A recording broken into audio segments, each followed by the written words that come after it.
المنعم علينا بجزيل النعم، والصلاة والسلام على الواسطة لنا في دفع النقم وهجوم النعم، سيدنا ومولانا محمد وعلى آله وصحبه من جعلهم الله هداة لكل الأمم. أما بعد، فإن الإنسان في هذه الحياة الدنيا ليتميز عن بقية الحيوانات ما هو إلا بإحياء الروح. فإذا حيت الروح حينئذ تكون أنت إنسان، لأنك بالروح إنسان لا بهذا الشبح، فإن الشبح يشاركك فيه كل حيوان، لكن بالروح أنت تكون إنسان. وبماذا تحيا الروح؟ بغذائها. وما غذاء الروح؟ العلم، الحكمة. ما غذاء الروح؟ كل مقام حسن من التوكل والرضا واليقين والإيمان، هذا هو غذاء الروح. فإذا تغذت الروح قويت واشتاقت لمأواها الأصلي، وما مأواها الأصلي؟ في قناديل تحت عرش الرحمن. لكن إذا لم تحيا الروح وثبطها ذنوب الإنسان في ذلك الشبح فإنها تبقى في الحضيض. فالروح إذا حيت كنت من الأحياء. وأما إذا حيت النفس فهي تؤذيك، فهي لك حية تؤذيك وتلدغك. لكن الإنسان في حياته الدنيا يسعى في مجاهدته، في مخالفة نفسه وشهوته وهواه، ولا يجعل الدنيا في قلبه، لكنه يجعلها تحت قدمه تحميه من وسخ ومن القدر ومن الأذى. الله يجعل الدنيا في أيدينا ولا يجعلها في قلوبنا، ويحيي أرواحنا بذكره وبذكر حبيبه محمد صلى الله عليه وآله وسلم.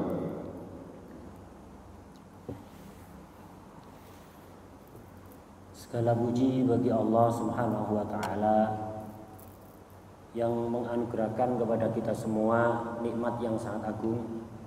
Salawat dan salam semoga terlimpahkan kepada perantara untuk kita di dalam menolak segala bala dan mendatangkan segala nikmat, yaitu Nabi Muhammad sallallahu alaihi wasallam. Juga semoga salawat dan salam tercurahkan kepada keluarga dan sahabat beliau yang menjadi perantara-perantara petunjuk bagi setiap umat. Amma ba'du, kita hidup di dunia ini agar bisa berbeda dengan binatang yang sama-sama makhluk Allah adalah caranya dengan menghidupkan ruh. Karena kalau jasad, binatang juga punya jasad. Yang membedakan manusia dengan binatang adalah roh. Roh ini harus kita hidupkan, harus kita perkuat. Bagaimana caranya? Yaitu dengan sering-sering diisi dengan ilmu, dengan pengetahuan. Selalu diajak untuk menggapai makom yang tinggi, memiliki sifat ridha kepada apapun ketentuan Allah, tawakal, iman, yakin. Ketika roh itu sudah hidup, sudah kuat, maka dia akan merindukan tempat aslinya, yaitu berada di lampu-lampu yang bergelantungan ada di bawah arasy Allah Subhanahu wa Ta'ala. Adapun jika roh itu mati, lemah, maka selamanya tetap akan ada di bawah, tidak memiliki keinginan-keinginan yang mulia. Ketika roh itu lemah, maka yang hidup adalah nafsu. Nafsu ini kalau dia hidup dengan kuat, dia ini ibarat ular yang akan selalu menyakiti kita. Karena itu nafsu ini harus dilawan. Jangan sampai nafsu kita ini mabuk dunia, cinta dunia. Jangan menjadikan dunia itu mahkota di atas kepala kita. Jadikanlah dunia ini ibarat sendal yang kita pakai untuk melindungi kaki kita dari hal-hal yang mengganggu. فإن العبد المحبوب الذي سعى في حياة روحه وأمات نفسه ولم يرجو سوى مولاه سبحانه وتعالى، هذا العبد لا يعذب ولا يبعد ولا يحجب، لأنه عبد أحبه الله. أراد أحد أن يذله يذل من أراد أذله، لأنه عبد تولاه الله سبحانه وتعالى وتوكل على الله وفوض أمره إلى الله سبحانه وتعالى. فوض أمورك إلى الله ترى البشرى عن قريب. وأحسن في الظنون وتظن وتعتقد أن الله لا يسوق إليك إلا الخير ولا يريك إلا الخير، فلن ترى في حياتك ولا في برزخك ولا بعد مماتك إلا كل خير. فإن المولى سبحانه وتعالى يقول أنا عند ظن عبدي بي فليظن بي ما شاء. فما دمت تحسن الظن في الله، فضوضت أمرك الله وأن الله سيختار لك ما فيه الأصلح في يومك، في شهرك، في عامك، فلن ترى ولن تسمع إلا كل خير. فاحرص على فعل الخير، فإن مقاصد الخير عندما تصبح وتنوي فعل الخير ذاك هو دليل وعلامة العناية من المولى الجليل سبحانه وتعالى.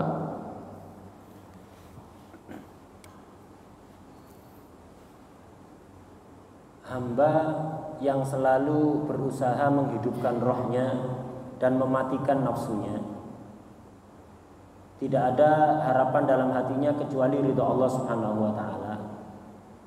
Hatinya dipenuhi rasa tawakal, pasrah kepada apapun ketentuan Allah, dipenuhi dengan husnudzon, berbaik sangka kepada Allah.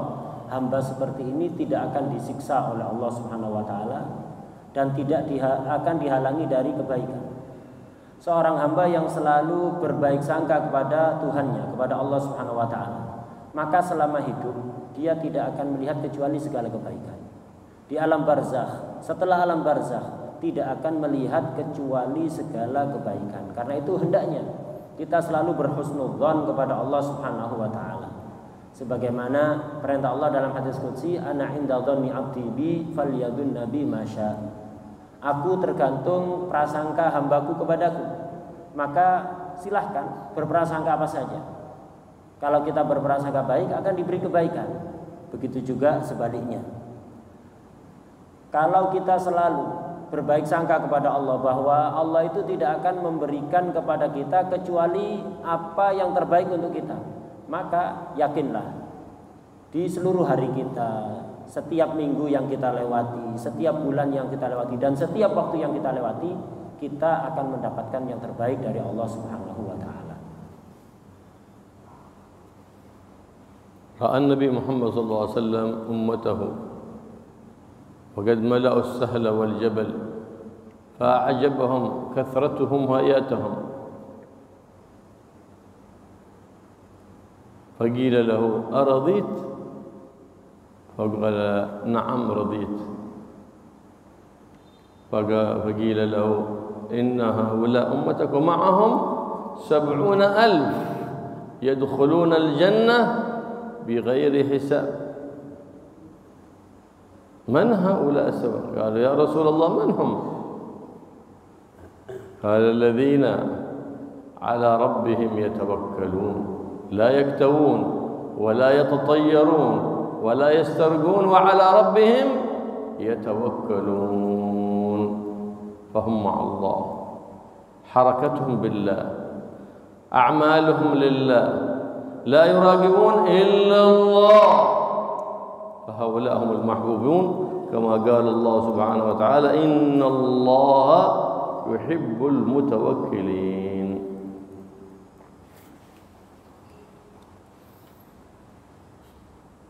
Suatu ketika pernah ditampakkan kepada Nabi Muhammad SAW umatnya yang jumlahnya begitu banyak sehingga memenuhi lembah-lembah dan gunung-gunung yang ada di sekitarnya.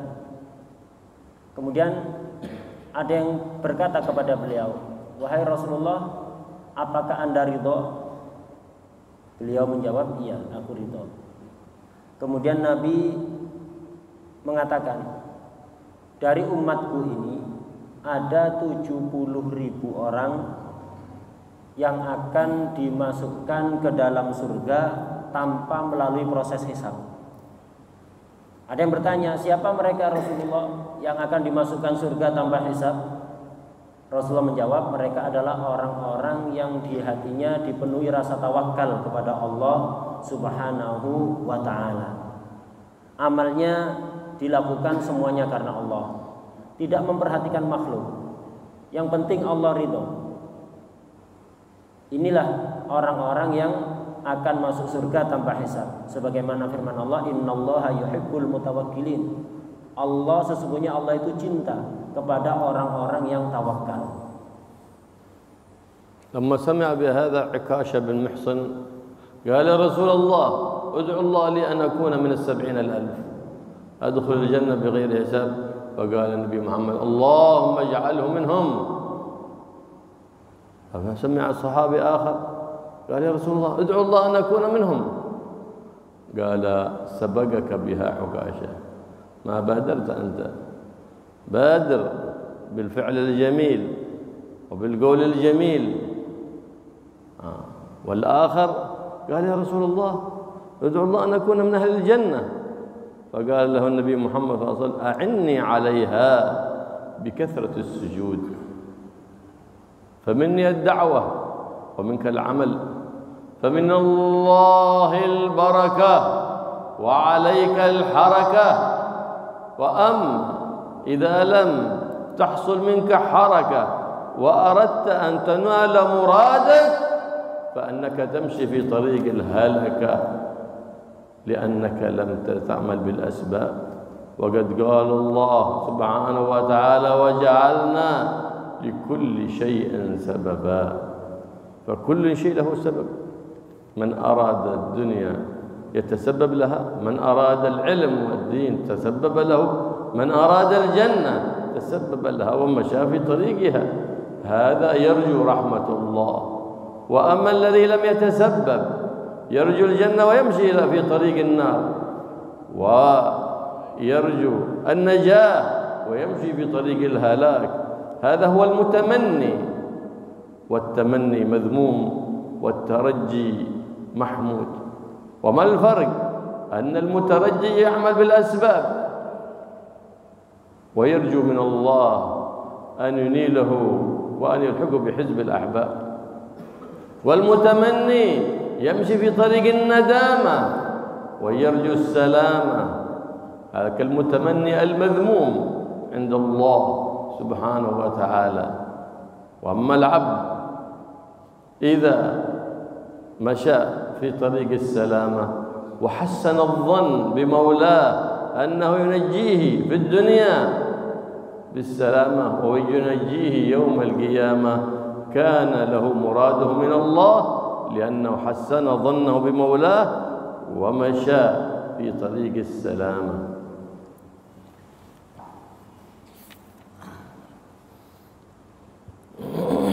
Ketika Rasulullah menceritakan bahwa sebagian umatnya itu akan ada yang dimasukkan surga tanpa hisab, ada sebagian sahabat yang bernama Sayyidina Uqasyah itu minta kepada Nabi, ya Rasulullah, doakan aku agar termasuk golongan tersebut yang masuk surga tanpa hisab. Seketika oleh Nabi didoakan, ya Allah, jadikan Ukasha termasuk mereka. Melihat hal itu, sahabat yang lain juga minta, ya Rasulullah, kita juga doakan. Apa jawaban Rasulullah SAW? Ukasha sudah mendahului kalian. Kalian terlambat. Begitulah, dari hadis ini beliau ingin menekankan kepada kita, ketika ada kebaikan yang bisa kita lakukan, baik itu perbuatan atau ucapan, segera kita berusaha untuk menjadi yang pertama, agar beruntung seperti Sayyidina Ukasha. Jangan sampai seperti yang lain yang dikatakan terlambat oleh Rasulullah SAW. Kemudian ada sahabat lain di kesempatan yang lain minta doa kepada Rasulullah, ya Rasulullah, doakan aku agar aku menjadi penghuni surga. Jawaban Rasulullah, akan aku doakan, tapi bantulah doaku dengan memperbanyak sujud, memperbanyak sholat. Dariku doa, tapi darimu juga harus ada usaha. Kalau kita berusaha sedikit saja, maka Allah akan memberikan barokah. Nah, begitulah di dalam dunia ini, kalau kita ingin mendapatkan apapun harus berusaha. Karena di dunia ini Allah memberlakukan wa ja'alna likulli syai'in sababa. Segala sesuatu itu ada sababnya. Kalau kita kepingin dunia, ya lakukan usaha untuk menggapai dunia. Kita kepingin ilmu, kepingin agama, kepingin surga, harus berusaha dan harus berjalan di jalan yang tepat. Jangan sampai kita menginginkan surga tapi berjalan menuju neraka. Jangan sampai kita menginginkan keselamatan tapi berjalan di jalan yang di situ akan mengantar kita kepada kebinasaan. Ini namanya tamanni. Ada namanya tamanni, ada namanya taraji. Kalau taraji itu terpuji. Maksudnya taraji itu apa? Kita punya harapan kepada Allah Subhanahu wa taala dan kita tidak hanya berpangku tangan. Kita berusaha untuk mendapatkannya dan selalu husnudzon kepada Allah bahwa Allah akan memberikan keinginan kita. Ini namanya taraji, ini terpuji. Adapun tamanni hanya berharap tapi tidak berusaha, atau berusaha tidak sesuai jalannya. Karena itu di dalam dunia ini kunci sukses, kata beliau, adalah kita harus berusaha. Kita kepingin apa saja harus berusaha dan harus selalu husnudzon kepada Allah Subhanahu wa taala. Pasti Allah akan memberikan keinginan kita. Baik keinginan yang bersifat duniawi atau keinginan yang nanti bersifat akhirat di hari kiamat. فهذا عكاشة بادر للفضل الجزيل لأنه عنده يقين بكلام النبي محمد صلى الله عليه وسلم. وآخر شاف هذا تكلم يتكلم مثله، هذا طلب بركة لأنه عنده عقيدة ومحبة. لو سمحت بغنا تقرأ على هذا الماء، لو سمحت بغى تقرأ على قلبي. عنده حمية، عنده عقيدة، عنده محبة. آخر لا، شاف هذا يفعل قال بنفعل مثله فقالوا لا لا سبقك بها عكاشة. ولو كان عندك يقين لسبقت للفضل الجزيل. السباق فإن الله سبحانه وتعالى ندبنا إلى أن نفوض أمورنا كلها إليه، والتزم للمفوض له أنه يسلم في دنياه وفي آخرته. فقد قال صلى الله عليه وسلم لو توكلتم على الله حق توكله لرزقكم كما يرزق الطير تغدو خماصا وتروح بطانا. فقال صلى الله عليه وآله وصحبه وسلم من انقطع إلى الله كفاه الله كل مؤونة، أي فوض أمره إليه سبحانه وتعالى، ورزقه من حيث لا يحتسب. ومن انقطع إلى الدنيا وكله إليها. فأنت بتوكلك على الله وثقتك بالله تفوز بخير الدنيا وخير الأخرى. لكن الشيطان يوقع الشك والريب في قلب الإنسان حتى يحرمه خير الدنيا وخير الآخرة. ودلنا النبي محمد صلى الله عليه وسلم على هذا المقام الذي هو مقام العبد المحبوب عند الله.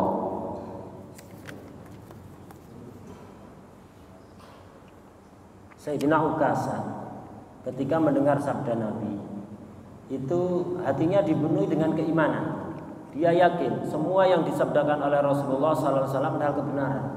Makanya dia langsung minta kepada Nabi agar didoakan termasuk orang-orang yang masuk surga tanpa hisab. Dan Nabi pun mengiyakan. Kenapa? Karena dia meminta kepada Nabi dengan kesungguhan, dengan keyakinan yang kuat. Sementara orang kedua yang minta doakan pada Nabi ini tidak memiliki kesungguhan hati seperti yang dimiliki oleh Sayyidina Ukasha. Hanya kepingin meniru, ini kok ada orang minta doa masuk surga kok didoakan, coba saya minta juga. Hanya sekedar ingin mencoba. Makanya jawaban Nabi, kamu sudah kedahuluan Ukasha. Begitulah kita. Ketika kita menginginkan apapun yang serius, disertai kemantapan hati dan kesungguhan hati, dan disertai dengan tawakal. Orang yang tawakal, yang menyerahkan urusannya kepada Allah Subhanahu wa taala, maka akan dijamin seluruh hajatnya di dunia dan di akhirat akan dikabulkan oleh Allah Subhanahu wa taala. Sebagaimana dalam hadis Rasulullah SAW bersabda, kurang lebih artinya, jika seandainya kalian mau pasrah, mau tawakal kepada Allah dengan sebenar-benarnya, maka kalian akan diberi rizki oleh Allah seperti Allah memberikan rizki kepada burung. Burung itu pagi hari berangkat dalam keadaan lapar, pulangnya sudah kenyang. Setiap hari begitu. Kita sebagai manusia, kalau tawakalnya seperti burung, maka pasti rizki akan didatangkan oleh Allah kepada kita dari jalan yang tidak kita sangka-sangka. Dalam hadis yang lain diterangkan bahwa barang siapa yang menyerahkan segala urusannya kepada Allah, percaya dengan janji-janji Allah, yakin dengan janji-janji Allah, maka semua urusannya akan dilancarkan oleh Allah dan akan diberi rizki dari jalan yang tidak disangka-sangka. Tapi orang yang menggantungkan hatinya kepada dunia, maka Allah akan melepaskan dia. Dibiarkan dia berusaha dan hasil yang ia dapatkan tidak akan seberapa karena tidak memiliki tawakal. Siapa yang tawakal, dia akan mendapatkan kebaikan dunia dan akhirat. Ini adalah janji Allah. Cuma begitulah, setan itu selalu berusaha mengajak orang itu untuk ragu. Ketika dia ragu, saat itulah dia meragukan janji Allah, saat itulah dia akan terhalang dari kebaikan dunia dan kebaikan akhirat. يقول الحبيب محمد صلى الله عليه وسلم: من سره أن يكون أغنى الناس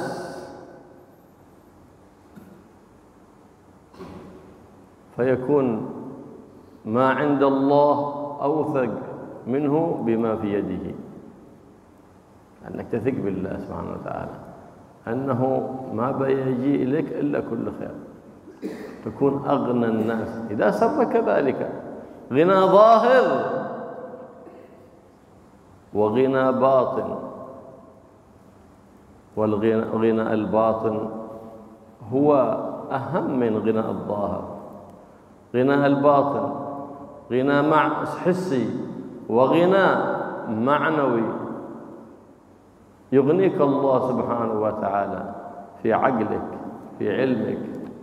يغنيك الله سبحانه وتعالى بأن يرزقك زوجة صالحة وأبناء وذرية مباركة.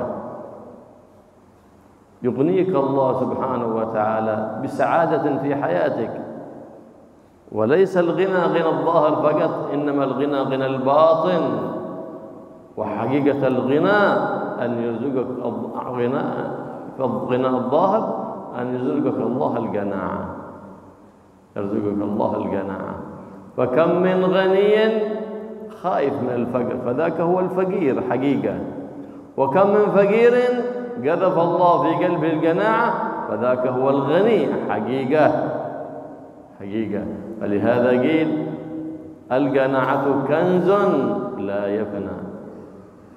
فغنى الظاهر وغنى الباطن، غنى حسي وغنى معنوي.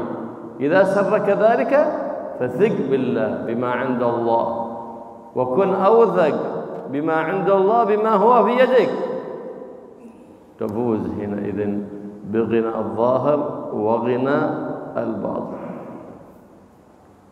وقد كان الحبيب محمد صلى الله عليه وآله وسلم إذا أصابت أهله خصاصة، حاجة، فاقة،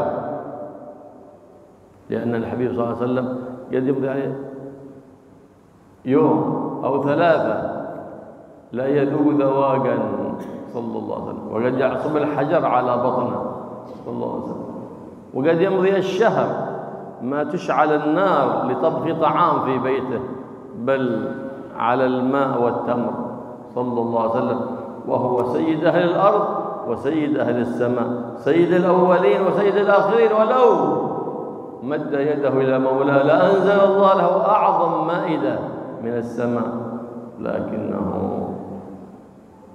متوكل على الله، محتسب لله، يرجو رحمة مولاه ويثق بما عنده أوثق مما في يده صلى الله عليه وسلم. فإذا نزلت فيقول ماذا يقول النبي؟ يقول قوموا إلى الصلاة. فبهذا أمرني ربي وأمر أهلك بالصلاة واصطبر عليها. يرزقك الله، هذا السبب. في بيتك واحد تارك صلاة، لا بركة ولا رحمة تنزل على بيتك، وإن عاده من أبنائك فذاك إثمه عليك، إثمه عليك. وأمر أهلك بالصلاة واصطبر عليها، أدها بأركانها وشروطها وآدابها، ترى بركة الصلاة. فقال النبي محمد صلى الله عليه وسلم: يا أبا هريرة مر أهلك بالصلاة يرزقك الله من حيث لا تحتسب.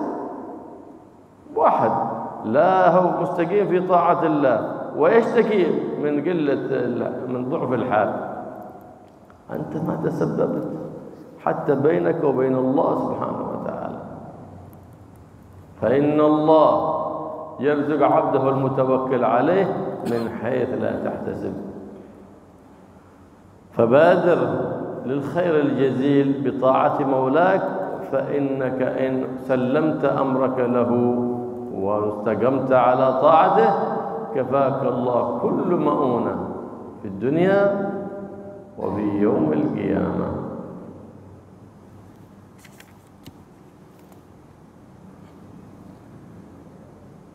Kembali beliau menekankan pentingnya tawakal.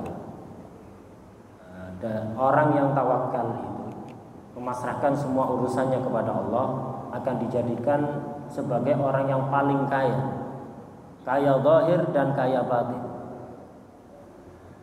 Di antara tanda orang yang tawakal adalah dia lebih yakin terhadap apa yang ada di sisi Allah daripada apa yang ia pegang dengan tangannya.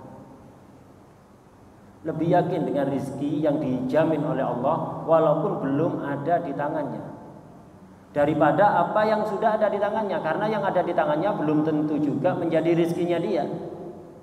Ini tanda orang tawakal.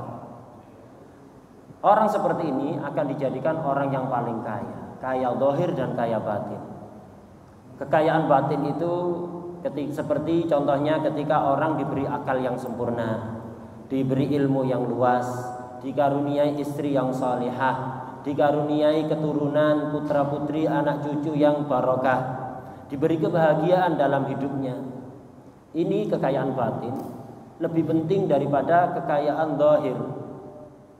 Inti dari kekayaan batin itu adalah ketika hati seseorang dipenuhi sifat qanaah, menerima apapun yang diberikan oleh Allah Subhanahu wa ta'ala.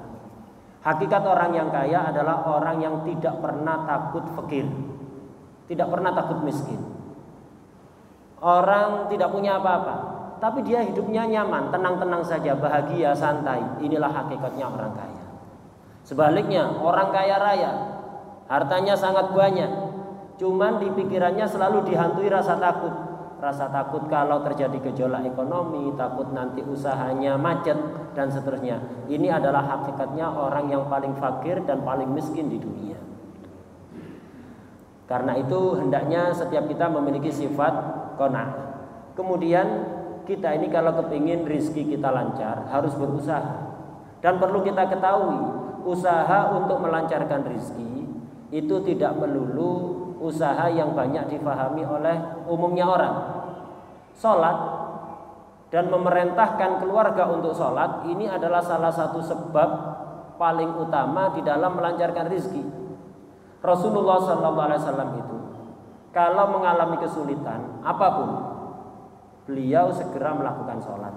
Dan ini yang diperintahkan oleh Rasulullah SAW kepada umatnya. Nabi Muhammad juga merasakan lapar. Kadang sehari, 2 hari, bahkan 3 hari tidak pernah makan, tidak makan sama sekali. Kadang seperti itu. Dan bahkan kadang di rumah beliau itu sebulan penuh tidak pernah ada api menyala untuk masak. Beliau hanya minum air dan makan kurma. Kadang-kadang seperti nggak ada yang dimasak. Bahkan seringkali beliau mengikatkan batu pada lambung beliau untuk mengurangi panasnya rasa lapar karena beliau tidak makan dalam waktu cukup lama. Padahal ini adalah makhluk paling mulia. Seandainya beliau berdoa 1 kali saja akan segera diturunkan makanan dengan beraneka ragam dari langit. Tapi beliau tidak melakukan itu. Kenapa? Karena beliau lebih memilih sifat tawakal. Dan beliau ingin mendapatkan pahala dari lapar yang beliau rasakan. Itu yang dilakukan oleh Rasulullah SAW. Kembali kepada sholat tadi. Jadi sholat, kita rajin menjaga sholat pada waktunya, melakukan sholat sunat, memerintahkan keluarga kita untuk selalu menjaga sholat secara rutin. Ini adalah salah satu sebab yang bisa melancarkan rizki. Kalau di rumah kita ada yang tidak sholat, maka walaupun seisi rumah semuanya menjaga sholat, tapi ada satu saja tidak menjaga sholatnya, maka ini akan menjadi sebab terhalangnya rizki dari seluruh penghuni rumah itu. Apalagi kalau yang tidak sholat itu anak kita, bukan hanya mencegah rizki, tapi mendatangkan dosa untuk orang tuanya juga. Karena itu perhatikan sholat keluarga kita. Rasulullah SAW pernah bersabda kepada Sayyidina Abu Hurairah radhiyallahu anhu, wahai Abu Hurairah, perintahkanlah keluargamu untuk menjaga sholat, maka yakinlah Allah akan memberi kamu rizki dari jalan yang tidak kamu sangka-sangka. Banyak orang mengeluh sulitnya ekonomi, sulitnya kehidupan yang ia hadapi. Dan banyak dari mereka kalau kita perhatikan ternyata memang tidak istiqomah dalam ibadahnya. Sholatnya tidak dijaga, kemudian sering melakukan pelanggaran-pelanggaran terhadap perintah dan larangan Allah. Maka jangan menyalahkan siapa-siapa, dia sendiri yang menjadi sebab hidupnya menjadi ruwet dan rumit. يقول المولى سبحانه وتعالى يا داود لو اعتصم بي عبدي وأراد أن يكيد أهل السماء وأهل الأرض لجعلت له من أمره فرجا ومخرجا. سيدنا إبراهيم لما أراد أن يرموا به في النار بالمنجنيق جاءه الملك جبريل يا إبراهيم ألك حاجة؟ فقال نبي الله إبراهيم أما إليك فلا، وفاء بصدق قوله حسبي الله ونعم الوكيل. قال تعالى وإبراهيم الذي وفى بماذا؟ وفى بقوله حسبي الله ونعم الوكيل. فلما رمي بالمنجنيق قال حسبي الله ونعم الوكيل. أمن. فقال المولى سبحانه وتعالى يا نار كوني بردا وسلاما على إبراهيم. يقول سيدنا جعفر الصادق عجبت لمن خاف كيف يغفل عن قوله حسبنا الله ونعم الوكيل. فإني سمعت الله بعدها يقول في قوله سبحانه وتعالى الذين قال لهم الناس إن الناس قد جمعوا لكم فاخشوهم فزادهم إيمانا. فاخشوهم، إن الناس اجتمعوا كلهم عليكم بهلاككم في أذيتكم، كيف يغفل عن حسبنا الله ونعم الوكيل. فإني سمعت الله، لأنه عندما يقرأ القرآن يقرأه بروح لا بنفس، بقلب حاضر، فكأنه يسمع القرآن من المتكلم الله سبحانه. فإني سمعت الله بعدها يقول، سمعت الله بعدها يقول فانقلبوا بنعمة من الله وفضل لم يمسسهم سوء. فانقلبوا بنعمة من الله وفضل لم يمسسهم سوء. فكيف تغفل عن حسبنا الله ونعم الوكيل وفيها النجاة وفيها الفرج. فانظر إلى سيدنا إبراهيم فرج الله عنه كربه ولم يحترق منه شيء أبدا، لا في بدنه ولا في ثوبه أبدا، بل قيل أنها أحسن الأيام لما قضى فيها في النار، قضى فيها أوقات طويلة، أحسن الأيام وأبركها الأيام التي قضاها في النار سيدنا إبراهيم، لأنها نار هائلة لا يستطيع الطير أن يمر من فوقها لقوة اشتعالها، لكنها كانت برد وسلام. لو قال برد فقط لهلك من كثرة البرد، قال وسلام وسلاما على إبراهيم. ومن خارج النار يرون شدة التهابها حتى لا يستطيع أحد أن يقرب منها. هذا بقوة يقينه وقوة إيمانه وتوكله على الله. فقد قال النبي محمد صلى الله عليه وسلم يبلغ العبد بقوة يقينه بالله ما يبلغه قائم الليل صائم النهار. قائم الليل عمره كله، صائم النهار هذا قوي يقين بالله. يدرك هذا العبد ما أدركه ذاك، بل أفضل من ذاك الذي قام الليل وصام النهار وهو ضعيف اليقين.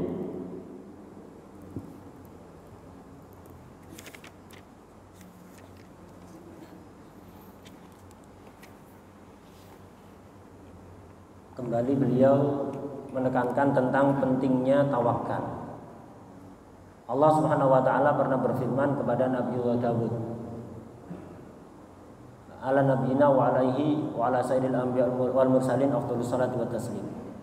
Allah berfirman, wahai Dawud, seandainya orang-orang itu mau bertawakal kepadaku dalam segala urusannya, maka akan aku berikan solusi bagi mereka untuk menyelesaikan semua masalahnya.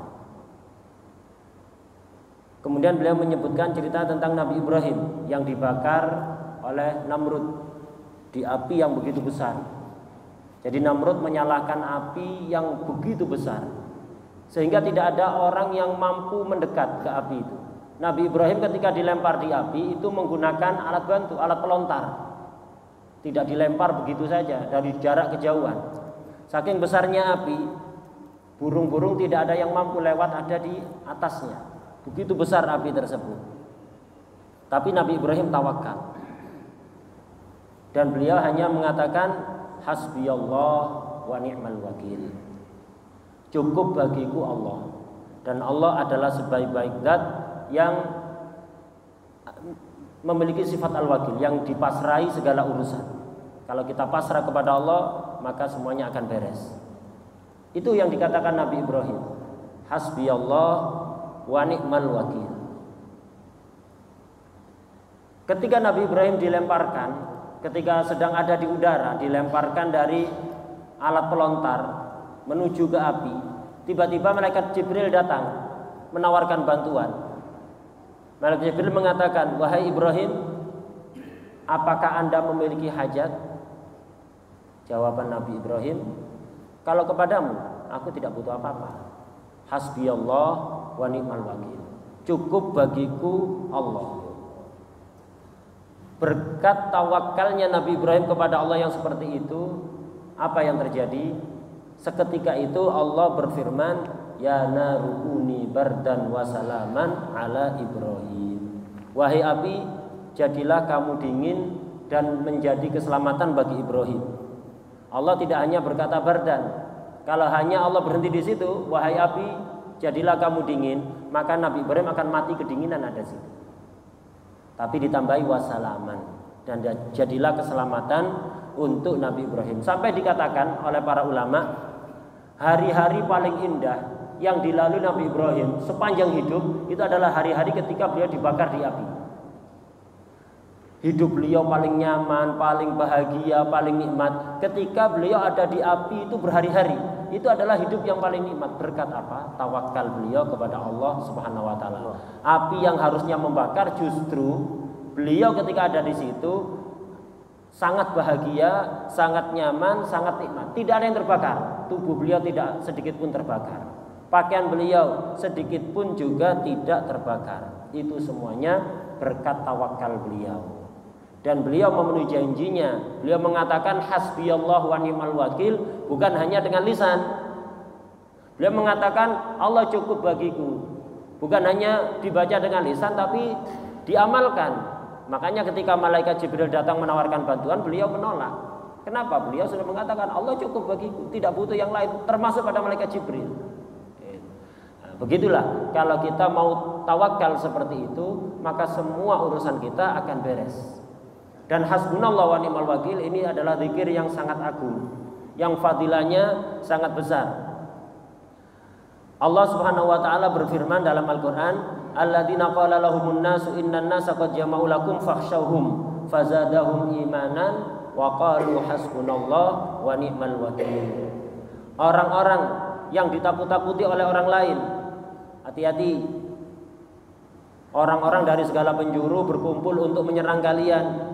Orang mukmin ditakut-takuti seperti itu. Mereka bukannya takut, malah bertambah keimanannya kepada Allah. Bertambah mantap dengan janji kemenangan dari Allah. Dan mereka hanya mengatakan hasbunallah wa ni'mal wakil. Setelah mengatakan itu, apa lanjutan ayat? Fanqalabu bi ni'matin minallahi wa fadlin lam yamsashum su. Berkat keimanan yang kuat dan berkat zikir mereka hasbunallah wa ni'mal wakil yang bukan hanya di lisan tapi juga diamalkan maknanya, maka mereka kembali membawa nikmat dari Allah dan anugerah yang tidak didahului dengan kesedihan. Sayyidina Ja'far As-Shadiq itu pernah berkata, sungguh heran, saya ini sangat heran kalau ada orang mukmin dihantui rasa takut. Kok bisa ada orang mukmin dihantui rasa takut itu, kok bisa? Padahal Allah berfirman di dalam Quran, ayat yang tadi dibacakan oleh beliau itu, yang sudah tadi diterjemahkan juga. Cukup orang mukmin itu imannya membuat dia tidak takut. Sibukkan diri dengan membaca hasbunallah wa ni'mal wakil. Bagaimana para sahabat ketika menyibukkan lisannya dengan hasbunallah wa ni'mal wakil? Akhirnya tadi itu hasilnya, fanqalabu bi ni'matin minallah wa fadlin lam yamsashum su. Mereka kembali membawa nikmat dari Allah dan anugerah yang tidak didahului dengan kesedihan.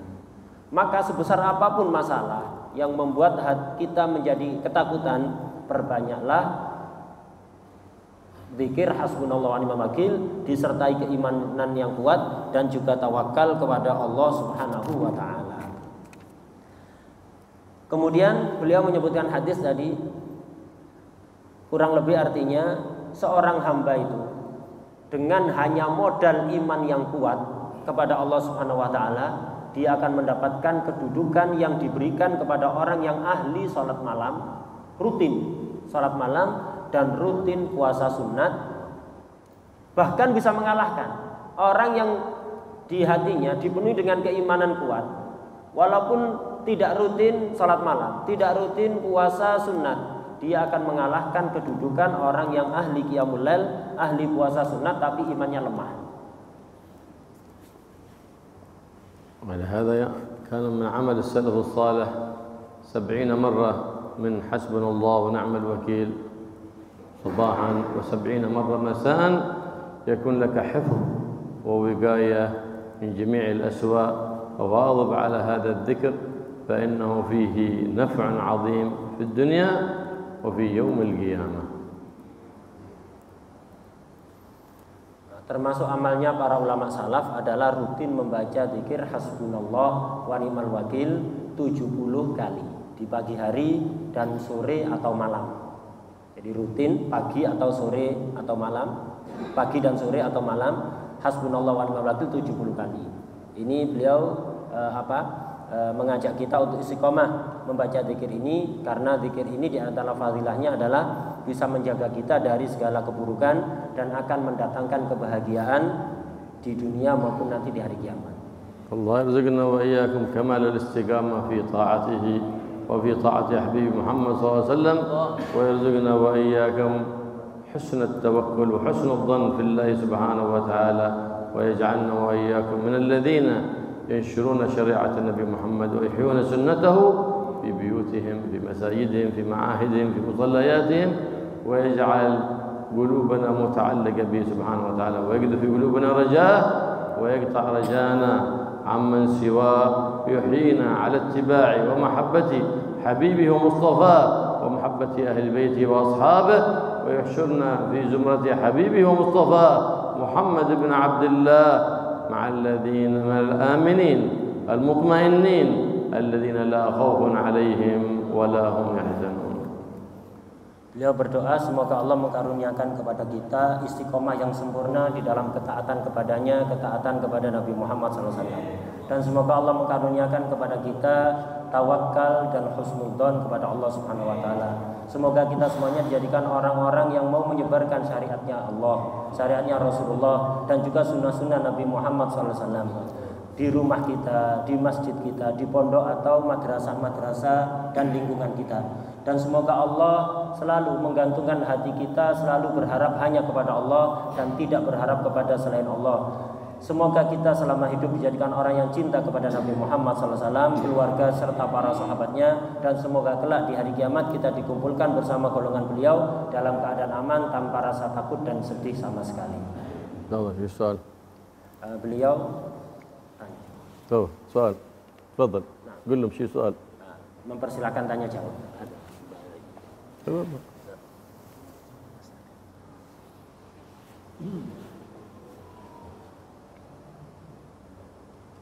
Para sahabat sekalian,